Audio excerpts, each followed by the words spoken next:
Buenas tardes, mi nombre es Good afternoon. I'm Pilu Shiraudo. Today is Wednesday, August 26th.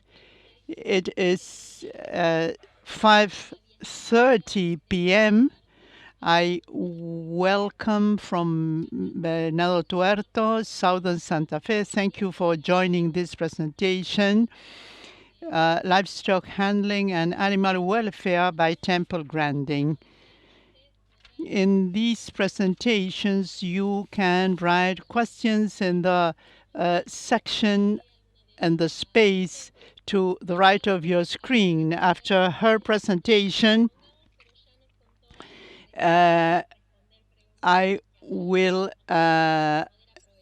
she will ask questions. She already said that she prefers answer to questions rather than speaking. So we will be able to listen to her. In the menu of the main website, there is a section called Participants. There you will be able to identify the speakers in this Congress, and you can interview them or you can ask questions to them. Also, you can go to the commercial hall in the Aapresid space. You will find an interview with the experts. And remember to follow whatever happens in this Congress. You can use the hashtag Congreso Aapresid.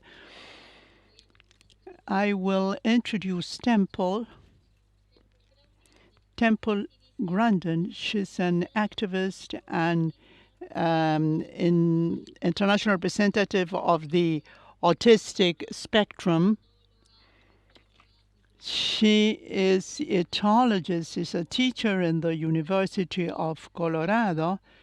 She has a BA of Sunbird College in 1970. Then she has a Magister of Science in Animal Science, and she has a PhD of the Illinois University in 1988. Grandin has received several awards. All these awards have been received for her by her.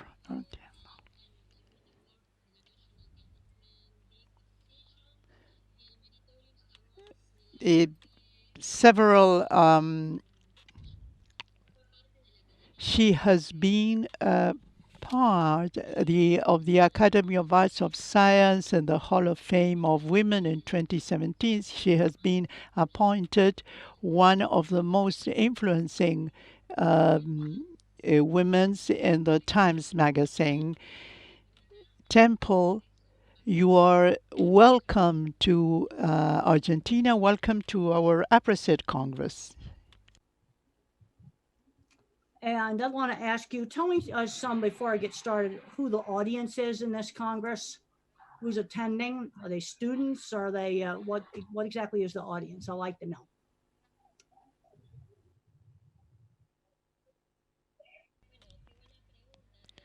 That's a very good question, Temple. This is a Congress is especially targeted to farmers and technicians. It does not only covers audience of our country, but we want to reach the international audience. We are really surprised and pleased to receive many young people in our audience, students, and virtual Congress this year gives us the possibility to reach many more places in a more organized manner. So probably when our Congress is over, we will realize that we didn't only add diversity to the audience, but also we have been heard and visited by many more people from around the world, not only people from Argentina. Well, that's really good. And I want to really encourage students. I've been in the livestock industry now for almost 47 years. When I first started out back in the feed yards in Arizona, being a woman man's industry, that was a big barrier. The whole idea of handling cattle quietly and not yelling at cattle, that was a new concept.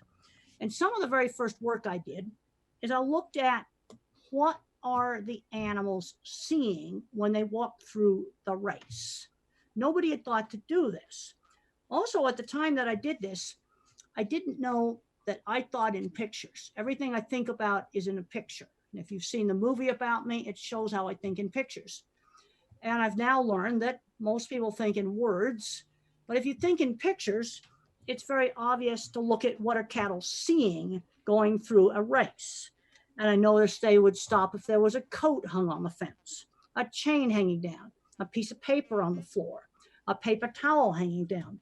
I've done a lot of work with the meat plants, and I have found that a paper towel just moving like this near the entrance to the stun box will just about shut the plant down. They see motion up ahead, reflections on things. I've done things where I've moved lights. So the very first thing was to look at what they were seeing. You can get time of day effects. Animals do not like looking directly into the sun.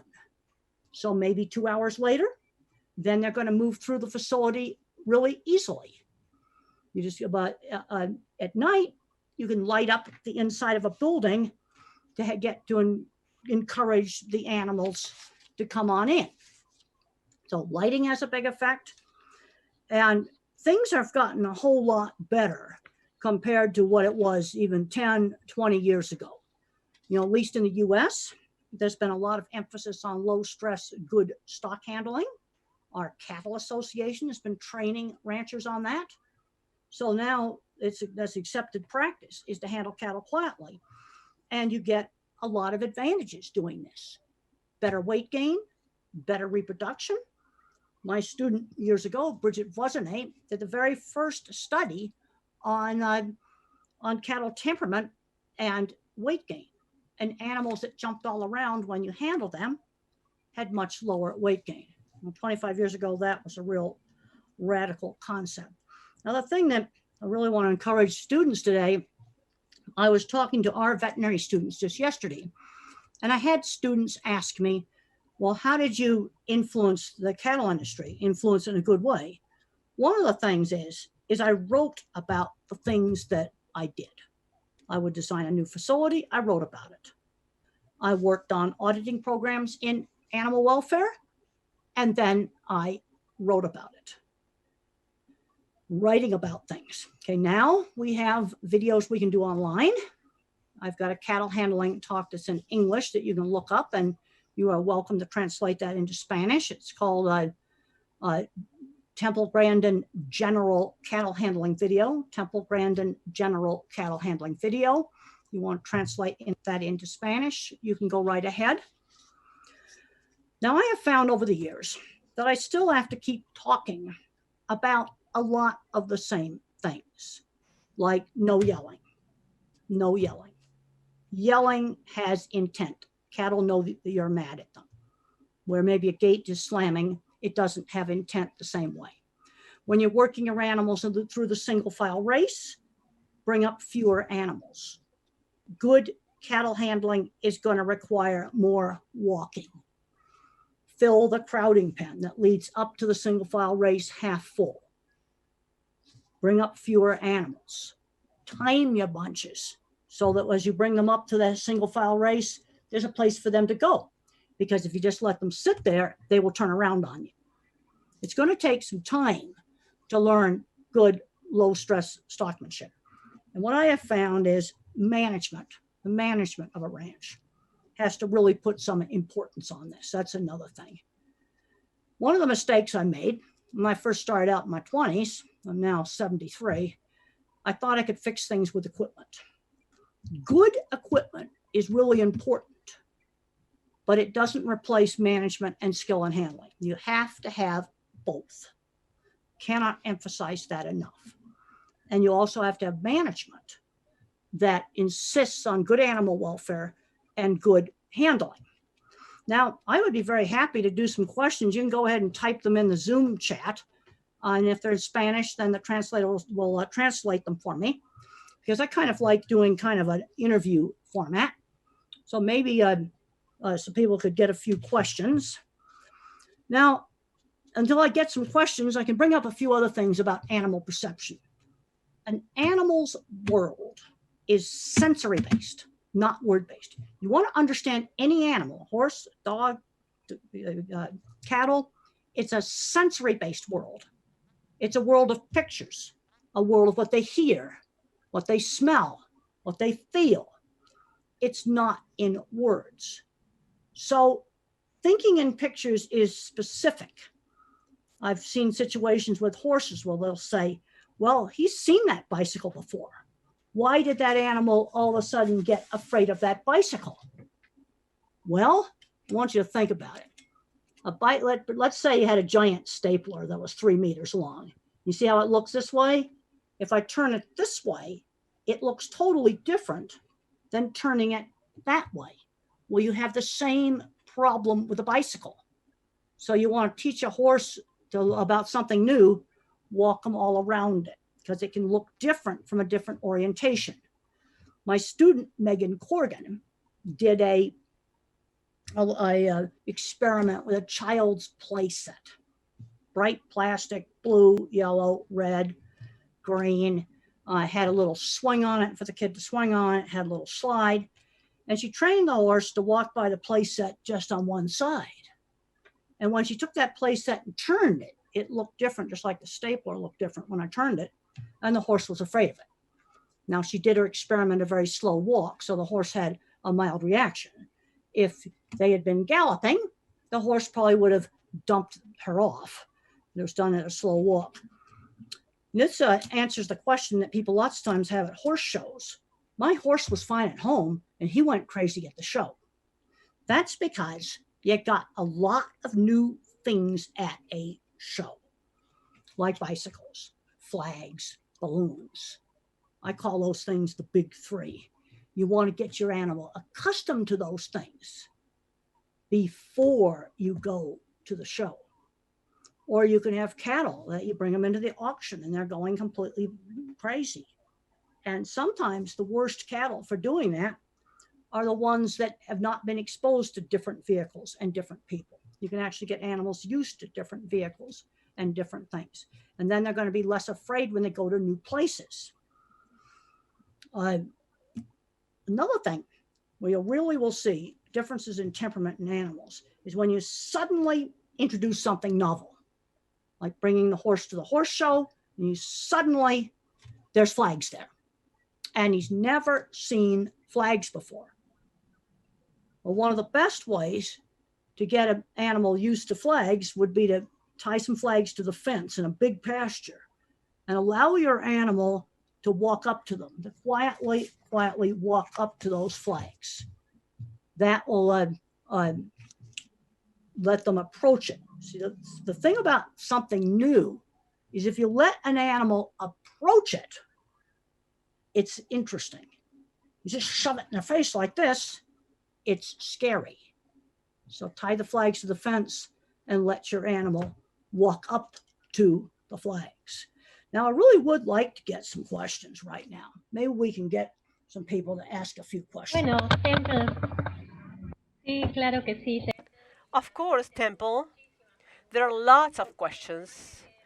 But before getting into the specific questions, I'd like to tell you that you're showing too clearly that your reality made you develop very good abilities and skills as compared to us. Obviously, most people,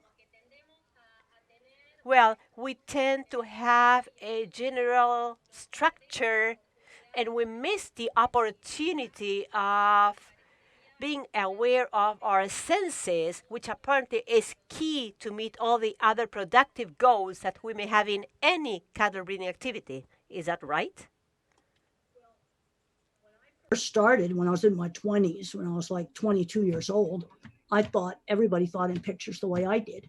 I've now since learned there's different kinds of minds. There's people that are word minds. Also, there's people that are more mathematical minds. And those are the people that give us technologies like Zoom that we're working with right now. And the first step is just realizing that different thinking exists. Now, one of the things I have done to help people, find some of these things that might scare cattle in a cattle handling facility is on my website, grandin.com. It's my last name, grandin.com. I have lists of things that spook cattle. I also have my book on Temple Grandin's Guide to Working with Farm Animals that it's available electronically on Amazon. You can get it as an electronic copy, and it shows a lot of pictures. You know, I'm also, but you can learn how to find these things. Get down into the race, lean over so you're right at the height of the cattle, and you can see things. Well, 2 days ago, I was on a Zoom conference to Holland, and their pigs refused to walk up a race at an abattoir. And there was a little beam of light that went across the entrance to the race, like a white stripe. And they didn't say it. I saw it. I said, get rid of that stripe. When I pointed that stripe out, they saw it.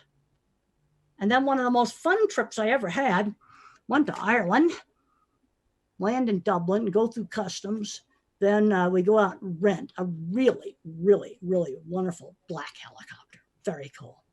We go on the black helicopter and we land on the lawn of an abattoir.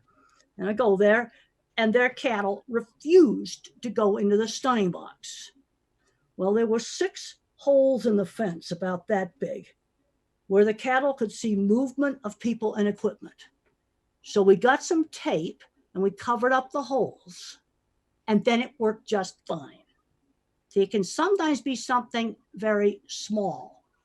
Sometimes a person just standing in front of it, seeing vehicles walking by, seeing vehicles driving by, vehicles and cars and trucks parked along the fence have reflections on them. They can get time of day effects. 10 o'clock in the morning, it's got a reflection, and 15 hours in the afternoon, the reflection is gone. So one of the first things I want you to do is be a better observer. How can you tell that your animal is starting to get excited? Well, they'll put their head up. Put their head up. Cattle, when they're standing in line and getting nervous, they'll switch their tails. They'll start to defecate because you're scaring the poop out of them. These are ways that you can tell an animal is starting to get upset. You can watch which way are they pointing their ears. They'll point their ears towards things. Watch. I want to try to teach you how to be better observers. Let's get another question. Ay, tengo Temple, I have so many questions that I don't know where to start to make the most out of your presence here. Since you visit so many places and you've been in Argentina as well, I'd like to know how you see the cattle breeding situation in Argentina in terms of what you have just suggested, and which are your recommendations to improve management in Argentina? Question concerned cattle breeding. And one of the things I'm getting concerned of, we've had a problem with some Angus breeders where they just selected for meat quality traits, select for lots of meat. And then they started getting leg structural abnormalities, like the legs might be too straight. And if a bull is too straight like this, he's going to get lame. Or his feet bend this way, or they're this way or that way. You've got to be very careful not to over-select for a single trait.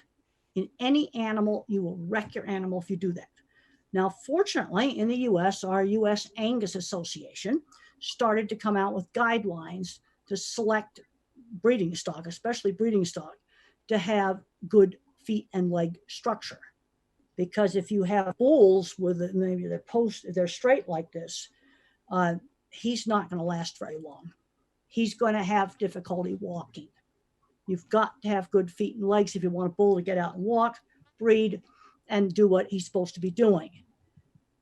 So this is something I'm concerned about. And in the pig industry, they made this mistake over 30 years ago, just selecting for lots of meat, leanness, rapid weight gain, and they got leg problems. You know, we need to be looking at what is sort of a balanced way to look at this. What is optimal? Another issue we've gotten into, is what used to be called high altitude disease, which would basically be congestive heart failure, would happen really high. 12,000, oh, I've got to do it in metric.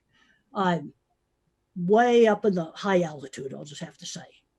But now we're getting congestive heart failure, where the heart gets all bloated and big, down at much lower elevations. This is something that did not happen 10 years ago. And getting grain-fed cattle that die maybe a month before slaughter, maybe a week before slaughter, and they've got a deformed heart. That used to not happen. We've got to be careful not to get into those kind of problems. I think this is one of the biggest welfare issues in the future. I've done a lot of work on improving slaughter plants. I've been to Brazil, I've been to Argentina. I've seen some very well-run plants. I've also seen some things that were not so good. And fixing the animal welfare at the slaughterhouse, that's quite easy. Repair your stunners, moving small groups, no yelling, non-slip flooring. But I've been into some very good plants, good abattoirs. They had very good animal welfare, but you had stiff, lame, big, fat feedlot cattle coming in there, or dairy cows that had been allowed to deteriorate to a bad condition. I'm seeing welfare issues that I have to fix outside the plant, outside of the abattoir. I cannot fix it in the abattoir. And one issue, and something this has to do with cattle vision, is extremely wild cattle at the abattoir. Think about it. If the cattle get accustomed to just seeing a man on a horse, they learn that that's safe.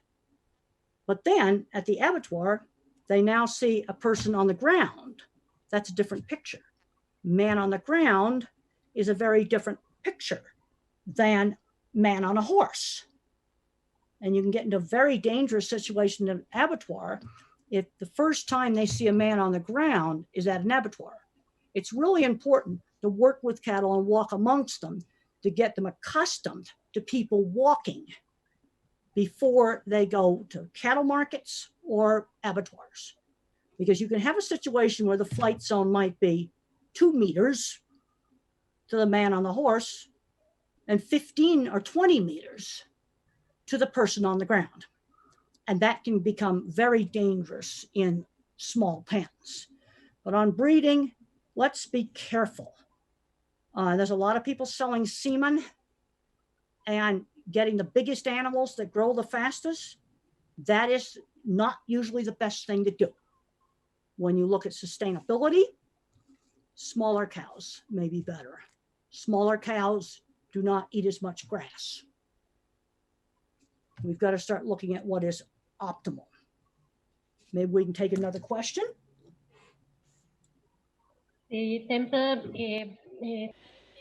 You know that in Argentina, there is a livestock activity has to do with grazing land. Only a small part is fed in feedlots and for a specific period.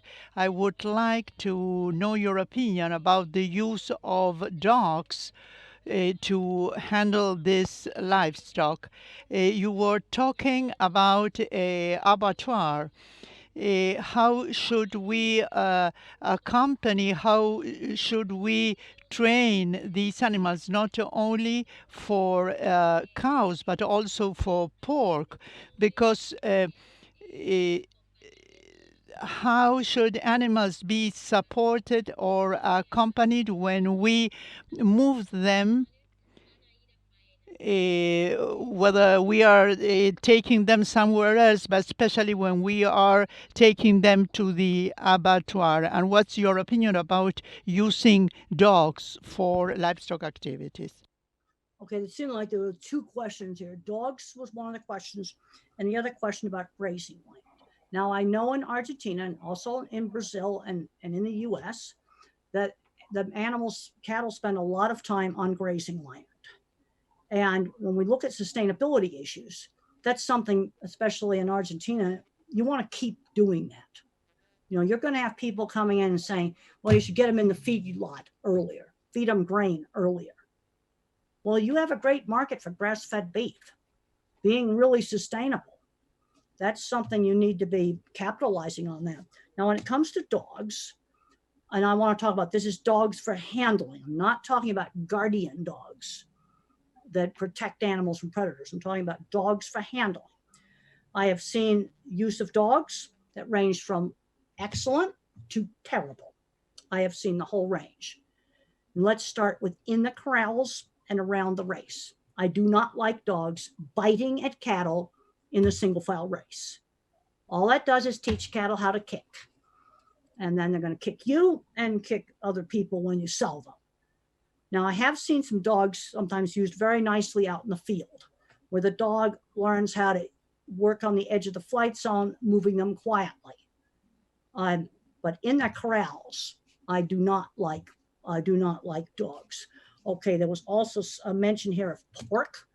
And one of the issues that we have found with confinement pigs is pigs differentiate between somebody inside their pen walking around and somebody in the alley outside their pen. And if the pigs experience a person in their pen only once the day they're shipped, the day they're transported, they'll be difficult to handle. They'll be likely to pile up, squeal. It's important for producers to walk through pigs as they are fattening and teach the pigs to just quietly get up and move quietly away from the handler. Then they will be easier to handle for loading. And when you load pigs out, you bring 3 to 5 up at a time, not 10, not 15. Again, small groups. So I think I may have answered those 3 questions. You said you had lots of questions, so let's just get them. Sí, sí, perfecto. Perfect, Temple. I will ask you something else so you can explain to us in detail. There are many questions related to how you handle animals before going to the abattoir, that you move the animal because you are going to take them to the coal packers, to the abattoir. What are the specific recommendations that you have for that moment, a specific moment when they are taking to the abattoir? Let's talk about the last 5 minutes before they are stunned at the abattoir. If you poke cattle with electric prods in that last 5 minutes, there's work by Robin Warner from Australia that shows you can get tough meat. In pigs, in the last 5 minutes, if they're squealing, electric prods jammed in the races, you're going to get pale, soft, watery meat. You've seen that in the grocery store where the pork chops are in a package and the bottom of the package is all full of water. Longer term stresses in cattle would be dark cutters. You might have cattle that are been in transport for 4 days with no water. That would be a situation where you'd be more likely to get dark dry meat, or you mix bulls together and bulls fight when they're mixed together. That's likely to give you dark cutting meat that's going to be darker and drier than normal. So what you can do to make good handling all along the supply chain is going to really help. Another issue is bruising. Mateus da Costa in Brazil has done extensive work. I did work years ago. One of my very first research projects was rough handling causes twice as many bruises compared to quiet handling. Another factor is how people are paid. One of the worst ways that you can pay truck drivers is based on how many kilograms of cattle you can jam into a truck. Then it'll be overloaded. It's best to pay truck drivers based on how many cattle they can bring to destination in good condition. Pay for the quality of their handling. Another factor in the truck is good driving. If the driver is stomping on the brakes and stomping on the gas, that's going to throw animals off balance, and they're likely to get down and trampled. Another thing I can't emphasize enough in loading and unloading facilities and the ramps, non-slip flooring. You must have non-slip flooring. And the problem you've got with flooring is it will wear out. And I've got pictures on my website, grandin.com, and a lot of different kinds of flooring. But you can have a facility that when it's new, it's got good non-slip flooring. And then when it gets old, then it slowly gets worse and worse, and people don't notice it. Another, hopefully you said, maybe before we go on to another question, I want to talk about the importance of measuring handling. So I started out thinking I could fix everything with equipment. Then I started training employees. Then I found I needed to train managers. And then I made some of the biggest improvements in handling when I started training customers, like McDonald's Corporation.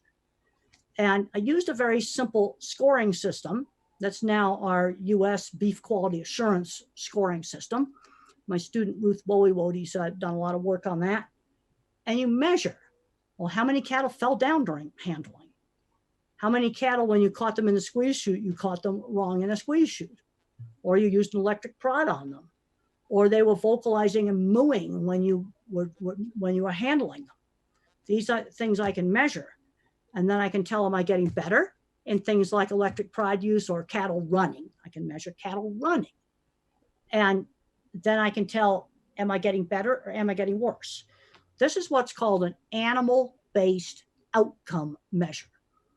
And the kind of tendency in animal welfare around the world is, I'm not going to tell you how to build the corrals, but you want to achieve outcomes.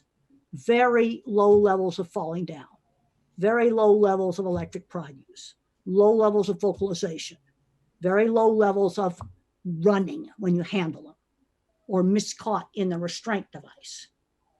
Those are outcome measures. And it's important to measure things. We're doing this in our beef quality assurance. I've got a lot of that information on my webpage, but you manage the things that you measure.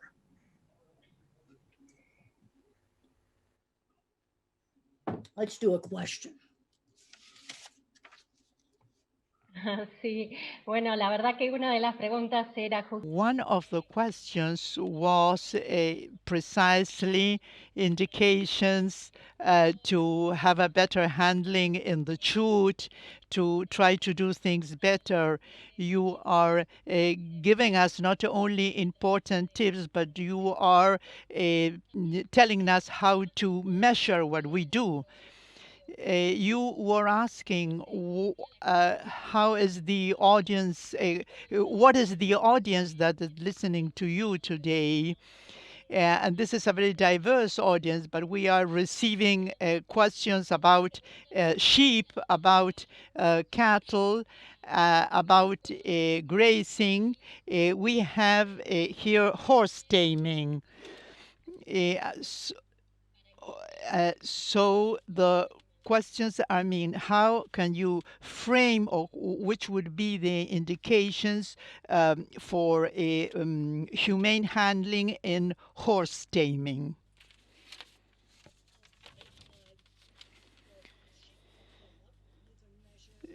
Hablaron del ganado vino.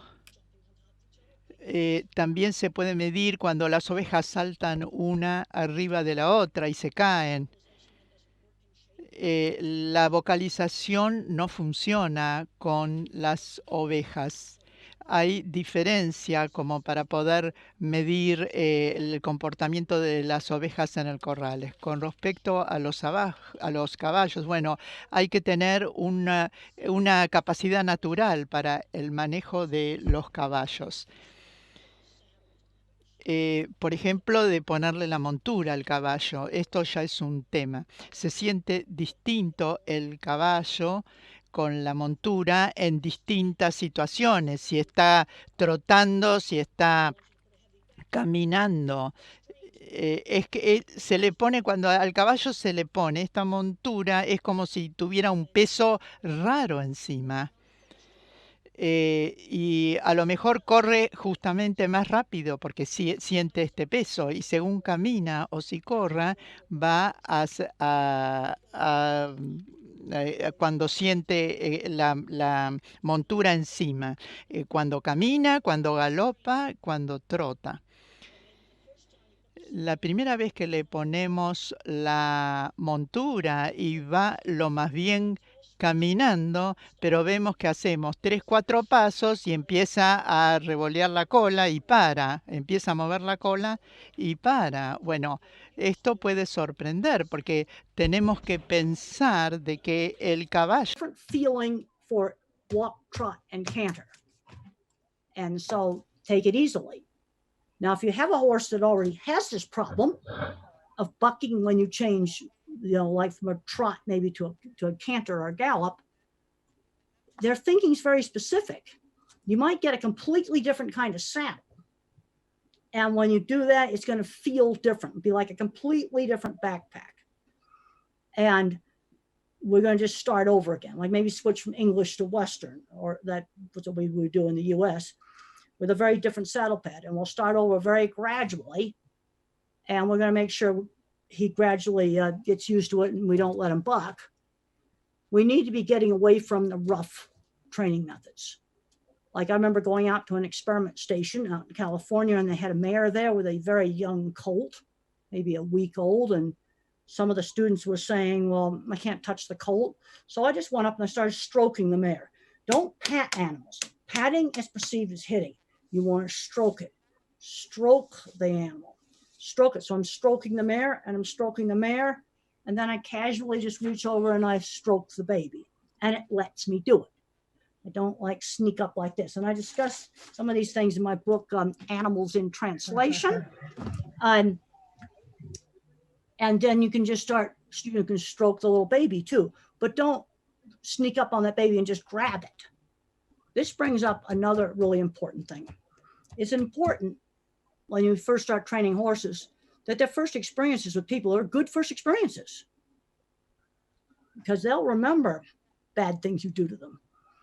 If a horse bashes his head on a horse trailer, the first time you go to load it, he may be afraid of horse trailers.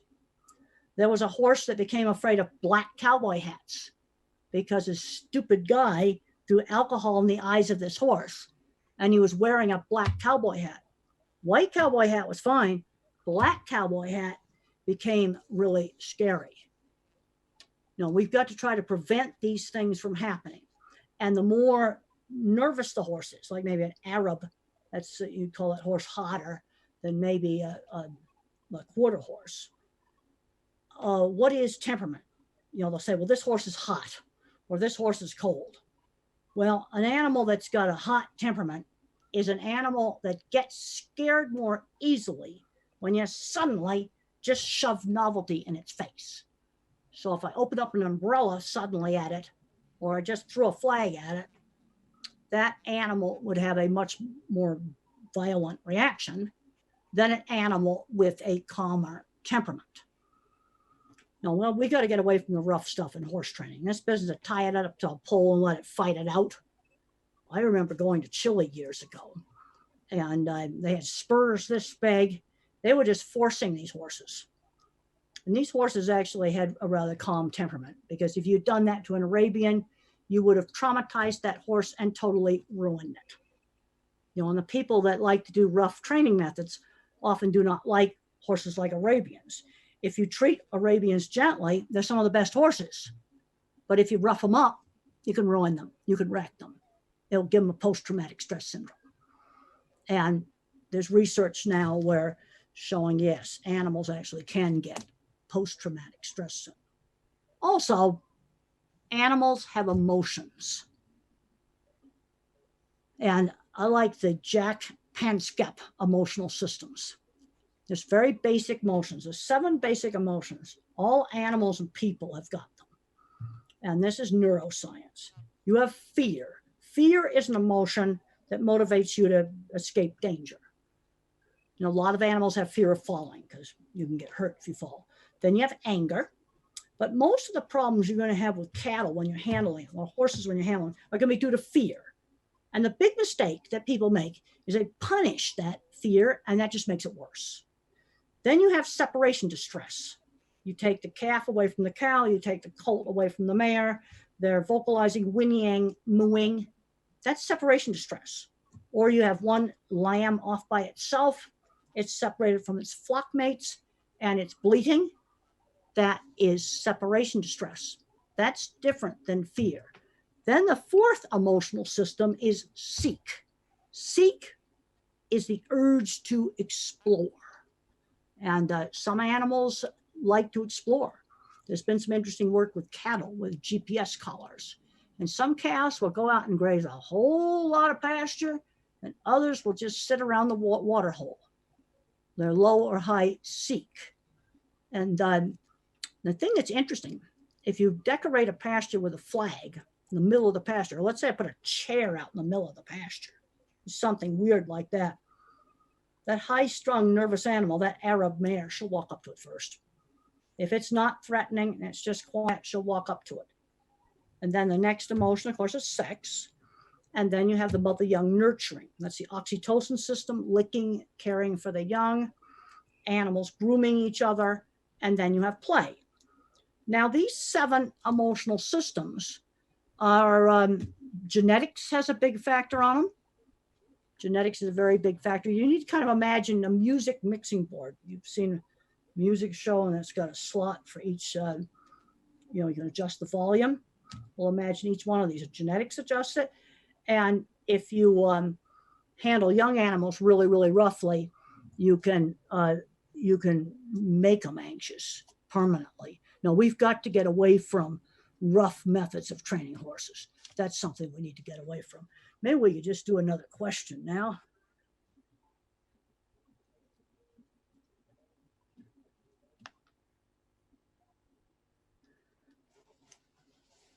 Bueno, Well, you're talking about animal temperaments, Temple, and I'd like you to talk about the temperament of those of us who work with animals.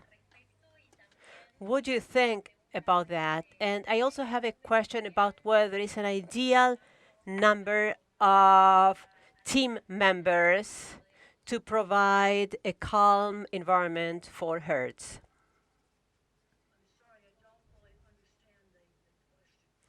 If there is an ideal number of people to manage a herd of animals. That's the second question. Did you get the first one?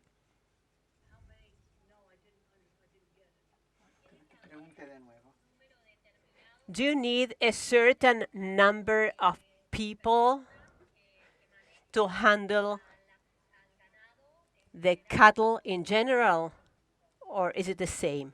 Do you have a certain number, a fixed number of people to handle animals in a herd? Herds where a single person is handling the animals, where they just use feed to bring them into the corrals, and if your corral system's set up well, one person can handle them. In many facilities, you'll need at least 2, one to operate the head restraint, one person to operate this, and the other person to handle them in the back. Oftentimes, things work better if you have fewer people. You have 10 people out there yelling and screaming. All that does is get the cattle all stirred up. Sometimes a less people is better. y podríamos hacer And is there any relationship between rational grazing and animal welfare? Let's look at what are some of the things that make good animal welfare. First thing you have to do is you have to have health. You have to have health. But health alone is not sufficient.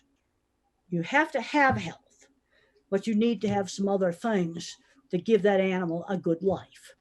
Pain relief from painful procedures is one of the things. But then one of the things that people are getting more and more concerned about now is, does that animal have a life worth living? Now, one advantage that cattle have is they're outside grazing. They get to do their natural behavior. Now, a lot of people kind of equate natural behavior and extensive operations as good welfare. Now, if you put cattle out on barren pasture where they were starving, that would not be very good welfare. And I'm concerned about some of the very early weaning that's gone on to save pasture. I think some of that could get problematic. See, in the past, in looking at welfare, the emphasis was on preventing suffering. Okay, good handling, well, they stay calmer. Then the animals don't get scared. You keep them in good health. But now there's getting to be an emphasis on more, positive emotions. There's some wonderful videos you can watch online of dairy cattle using mechanical rotating brushes. I know as a scientist, I'm not supposed to say that cattle love these brushes, but when you watch these videos, these cattle love these brushes. Go onto YouTube and type in dairy cattle and motorized brushes, rotating brushes. There's many of these videos. They're just going like this, do it on my head, do it on my back. And they're obviously very much liking that. But people are, getting concerned about some of the very intensive environments. One advantage Argentina has is that your cattle are outside. When you go over to certain parts of Europe, you don't see any cattle outside. They're all inside. And I've been in some other countries where they're inside and the conditions are not good. They're laying inside in muck. That's absolutely not acceptable. Let's just look at a few things I'm going to measure on an animal welfare audit, not a handling audit, but a welfare audit. One of the big number one is lameness. If you have lame animals that have difficulty walking, their welfare is terrible because their feet are hurting. And I can measure lameness. And one of the things that's been learned in measuring lameness is people don't notice that cattle are lame, or pigs, or any animal, sheep, it doesn't matter what it is, horses. Well, horses, you can't ride them if they get lame, but on the production animals, they don't notice the lameness.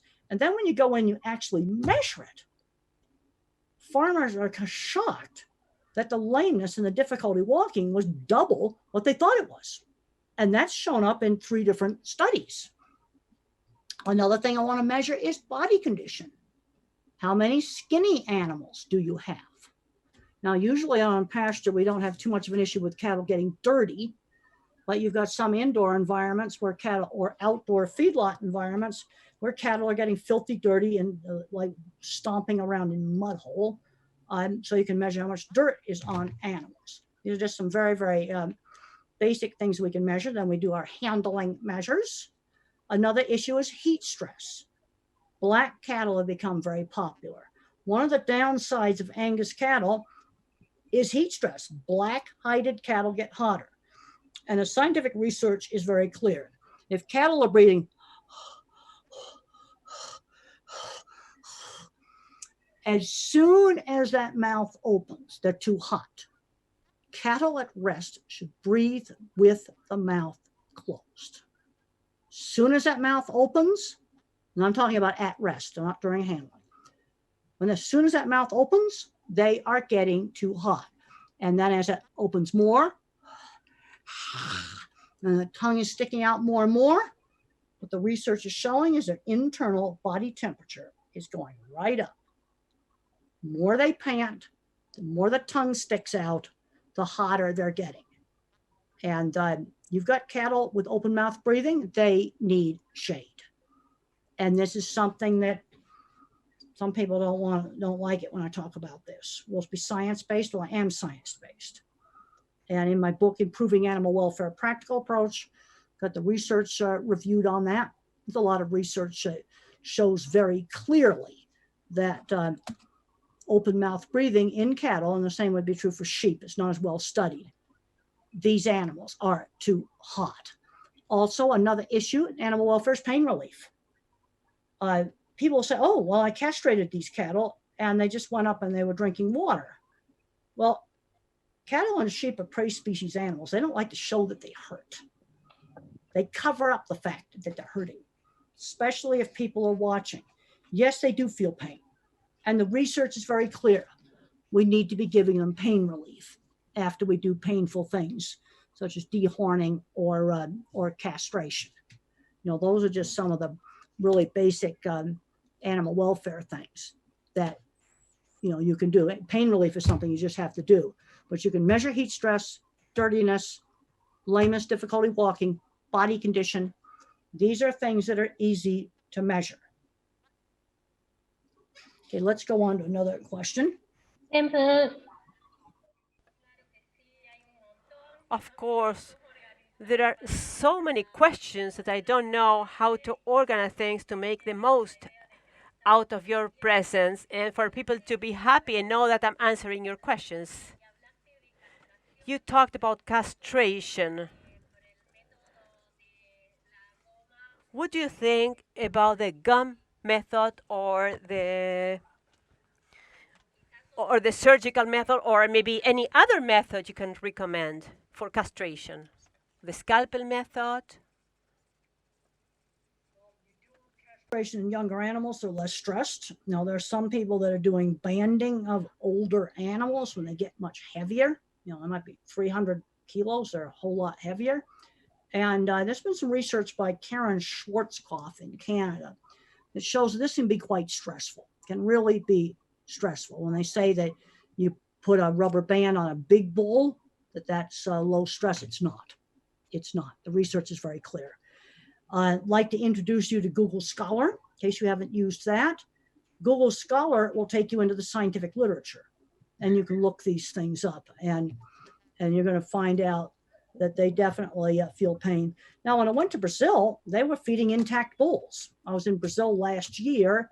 They had Black Angus, Nelore cross intact bulls. And I had a chance to see them out on the farm, and I had a chance to see them go to the abattoir. And they were calm, easy to handle. The most important thing with bulls is you must not mix groups. Bulls have to be transported and go to the abattoir with their pen mates, with their other animals that they know. Because if you mix strange bulls, they will fight, and you'll get very bad meat quality issues. I've also seen bulls in Europe. The thing that's interesting is I've traveled around the world. There are certain places in Europe where they don't know what a steer is, which would be a castrated male. The countries that do a lot of castration tend to have very extensive operations. Argentina, Canada, the US, Australia, and then you go to places like China and parts of Europe, everything is an intact bull.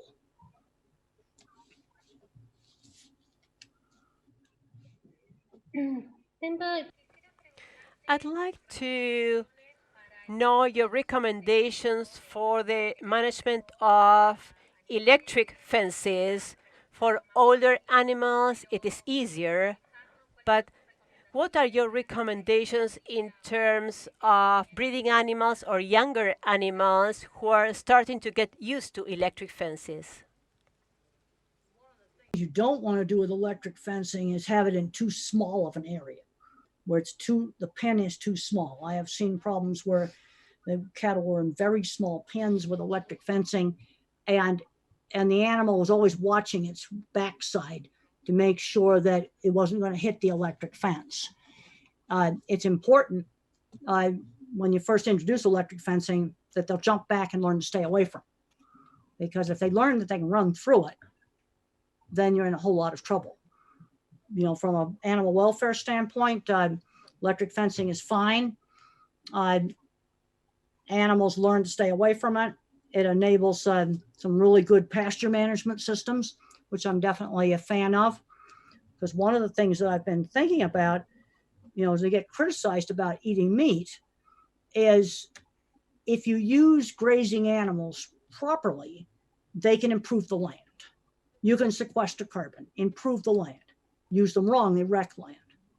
And some of the really good pasture programs, you're going to need electric fencing.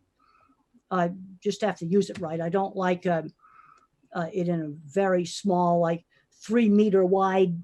That's way too narrow. And the animal's always like doing this because it's hard for the animal to stay away from it. Bueno, lo que está What was Temple saying about carbon balance is music for us, and I will ask that later on. We have a very interesting question regarding virtual fencing. What is your opinion? And how do you relate that to the animal welfare that you propose? Well, and then those are systems that work off of GPS. I mean, one of the things that's enabled that technology to get developed is that they've got batteries now that are going to last for a while. It's really important that the technology not malfunction. You know, you want it to be the same as an invisible fence for a dog. He approaches the boundary, he'll give a warning tone, and if he keeps going, he'll get shocked. It's really important that it not malfunction. And then the animal, even though he's obeying the boundaries, getting shocked. You know, but these are all things that can help, you know, utilize pasture. And the technology is rapidly advancing. I'm working right now on updating my Improving Animal Welfare, a Practical Approach book, and got some chapters on some of these things. And it's amazing how some of the technology has improved. At our animal science meetings this summer, we had a session. I can't believe it. They're getting little tiny GPS things and ear tags, and it's just unbelievable some of the things that they can start doing. Again, these things have to be managed. Another technology is drones. Now, how I've watched how cattle react to drones and helicopters.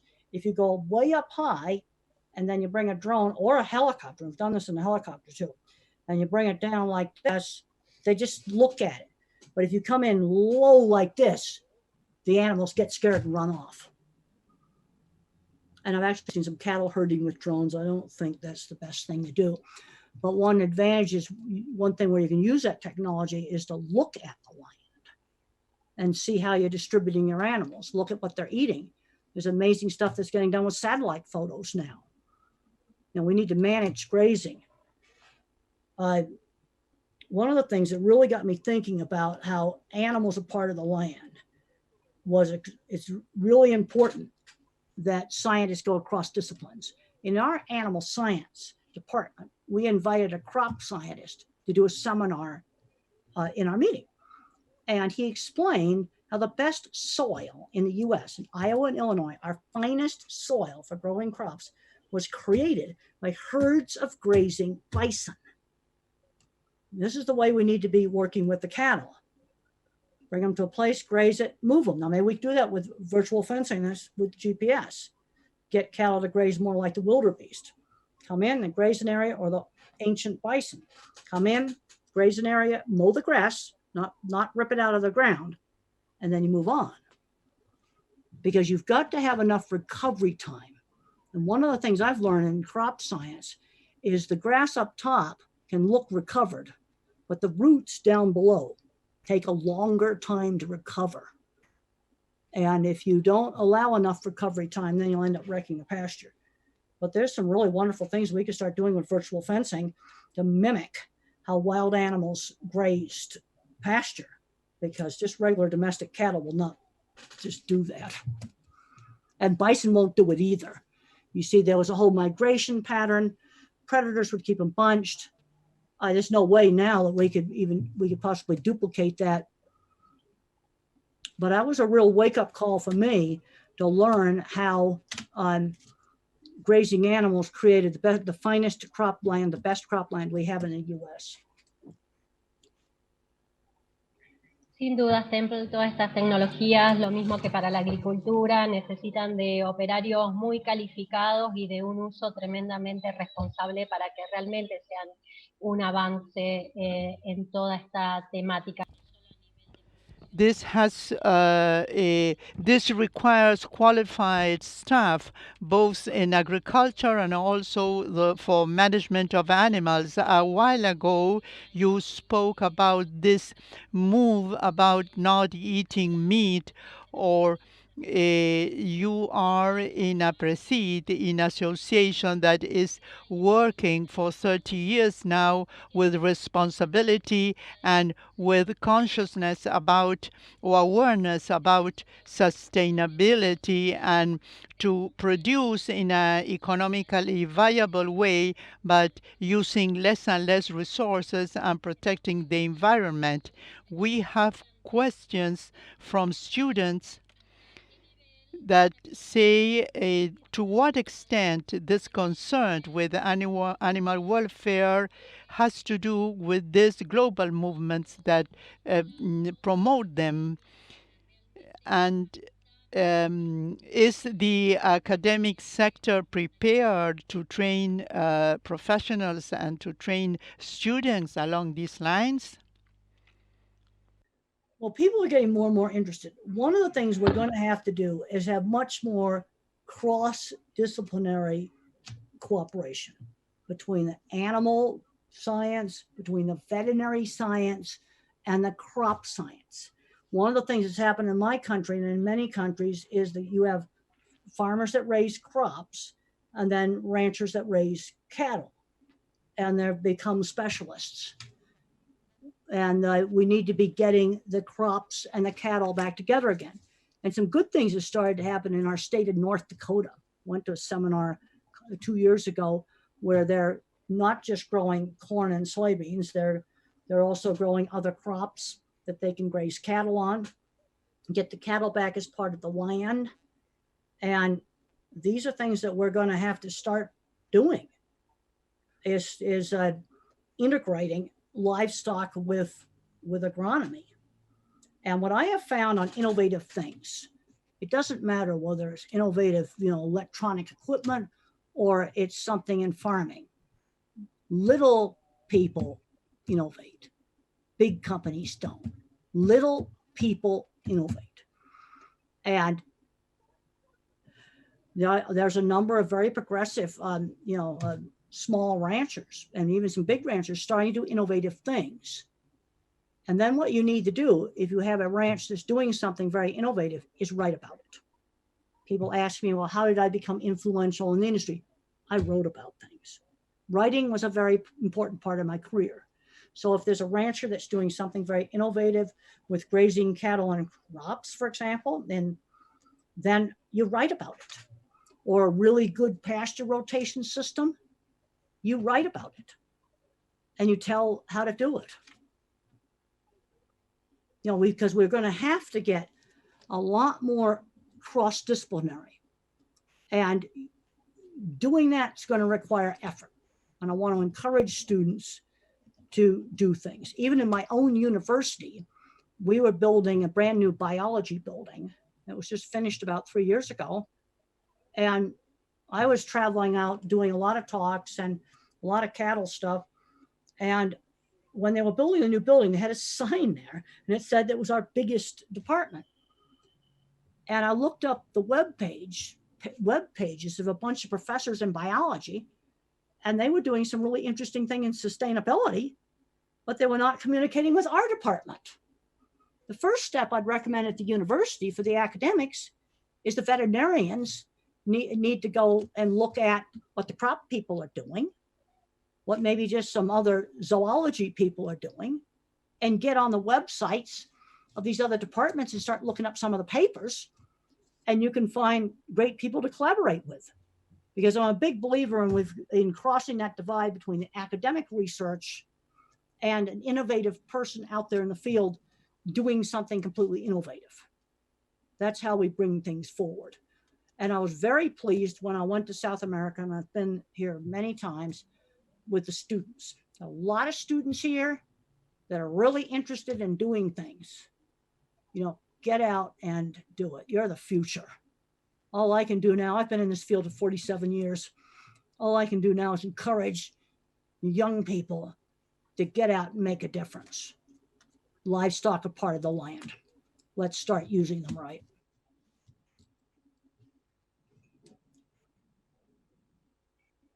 Bueno, definitivamente con Well, definitely with your spirit, your age is really not taken into account.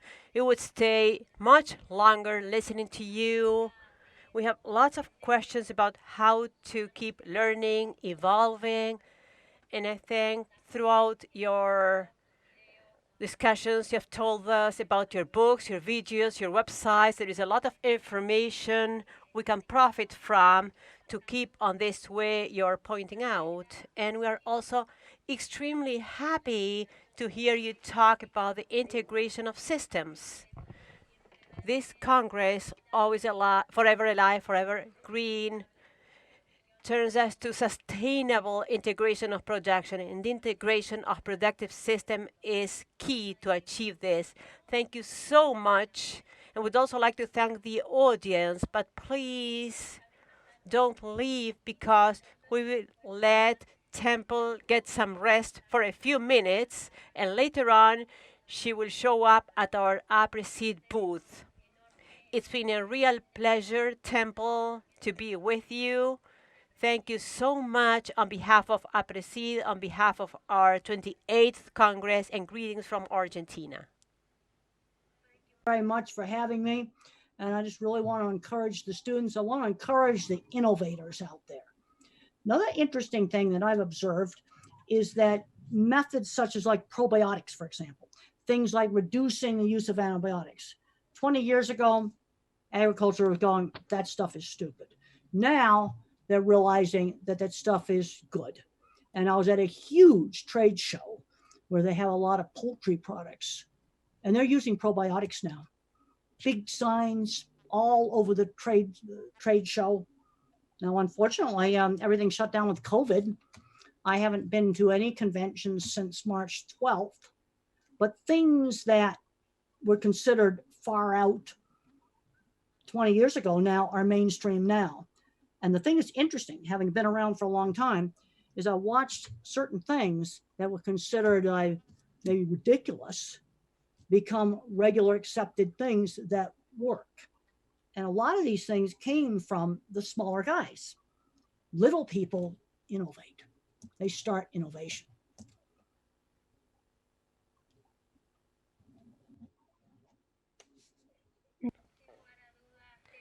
Undoubtedly, Temple, what you've just said is so important as farmers in Argentina and all over the world.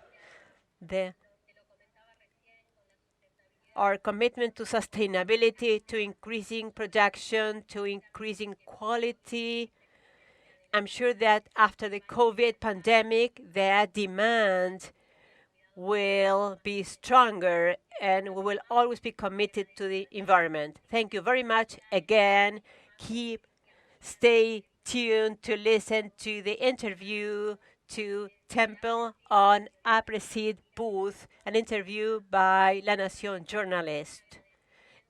Once again, I'd like to thank you and express my admiration to you, Temple, for your work and for your presentation today. Thank you so much, and see you soon. Thank you very much for having me. It was really great to be here virtually. Unfortunately, I had a trip to South America this summer that was canceled. I was not happy about that. I hope we get a vaccine really soon so we can all start traveling again. Que así sea. Hopefully. Thank you very much. See you soon. Good afternoon.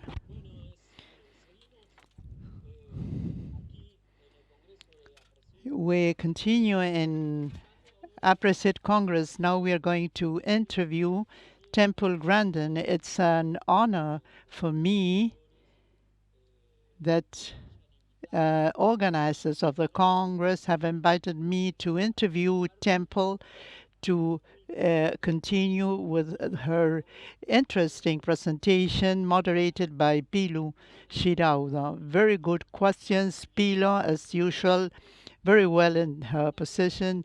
Good afternoon, Temple from Argentina. It's an honor and a pleasure to talk to you and to ask a few general questions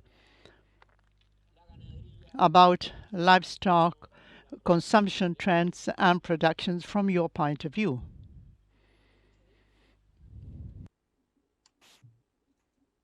Bueno, Temple. Consumers in US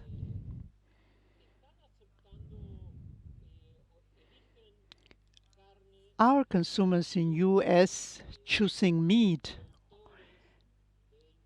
that come from industry and producers that have in place animal welfare procedures? Are consumers willing to pay more for that? Young consumers are getting more and more interested in where their food comes from.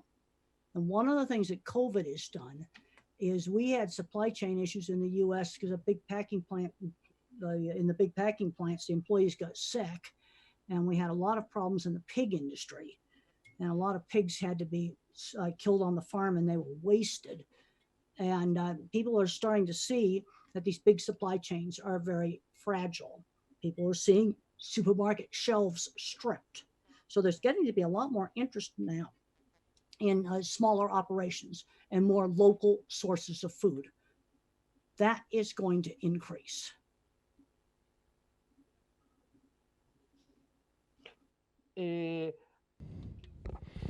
What happens with consumers won't eat meat for ethical reasons?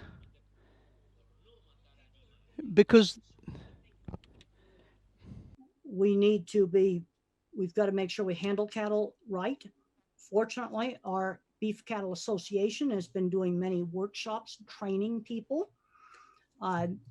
Big food companies are auditing farms now for animal welfare, doing animal welfare inspections on farms.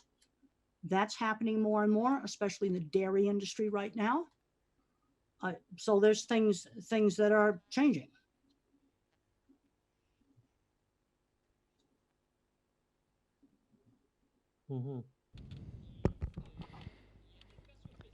in the specific case of vegan consumers, do you think that this is a risk for cattle breeding? A lot of questions about artificial meat. And I think one of the things that has to be looked at is the supply chain and sustainability. A lot of these artificial meat products have a lot of big ingredients list, many different ingredients. Well, each one of those ingredients has its own supply chain, transportation costs, energy costs. I don't think that's been completely looked at. Also in the product where they have a heme from the soybean, in order to make that is a genetically modified organism. I don't think the supply chain sustainability of those products has been studied enough.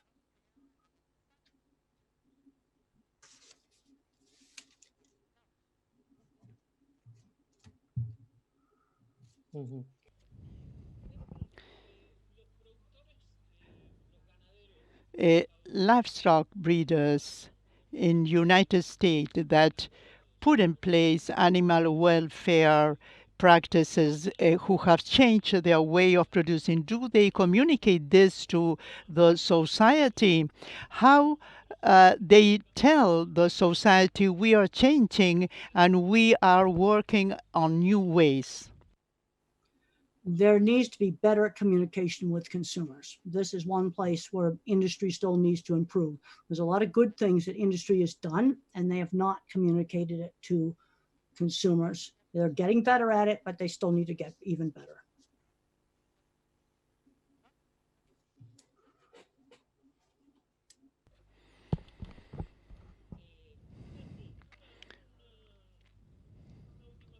A last question.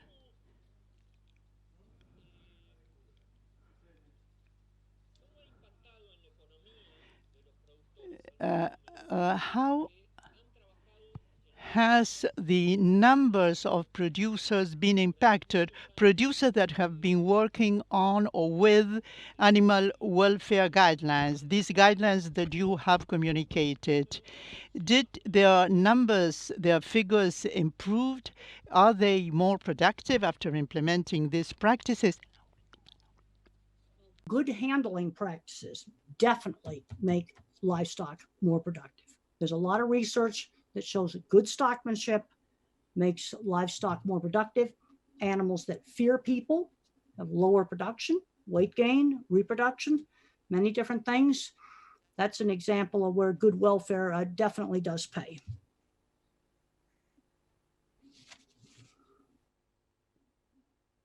Y otra pregunta. One more question. In your presentation today, you mentioned something How important is it for people working with animals to be trained and to learn about animal welfare practices? I think it's really important, real important to train producers about animal welfare practices. It's real important. Ujú.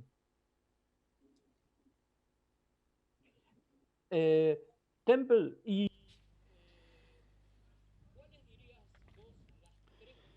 Which would be the 2 or 3 things that still have to be known, or things that producers should still put in practice, things that they didn't do so far? Concerns, and I talked about breeding, is over selecting for production traits. Let's take the dairy cow, for example. She has been so heavily selected for milk production that she has difficulty breeding. And there's a new problem a dairy cow has called udder edema that my student, Cora Akima, is studying, which is in fluid buildup in the udder and in the belly. There's a point where you've just pushed the cow too hard to produce milk. That's one of my biggest concerns. And these are problems that slowly get worse, and people don't see it until they really get a bad problem. But dairy cattle are very difficult to rebreed back. And I think it's due to over selecting for milk production to the detriment of reproduction.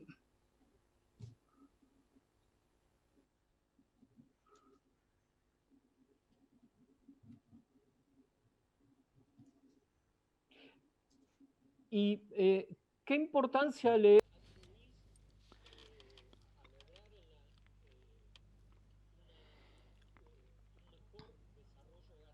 How important is it in developing, in achieving a better livestock development, crossbreeding?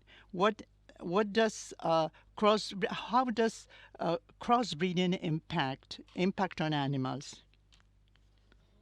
Some of the dairy people right now are crossbreeding Holsteins with other dairy breeds. And crossbreeding can be a really good thing. The thing we need to be looking at in breeding is a much more balanced approach to breeding. There's a tendency to just go for the biggest, the most, and that's not necessarily the best thing to do. Crossbreeding definitely has its place. We do a lot of crossbreeding of cattle.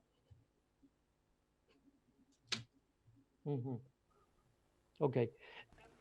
Temple, thank you so much for your time. It's been an honor and a pleasure for me to be with you. Your quality, your attention, your history. Thank you so much for your time, Temple. Very much for having me. Thank you. Thank you for having me. And I think I'll leave the meeting now. And thank you. It was really good to be here virtually. Gracias. Okay, gracias. Okay, gracias.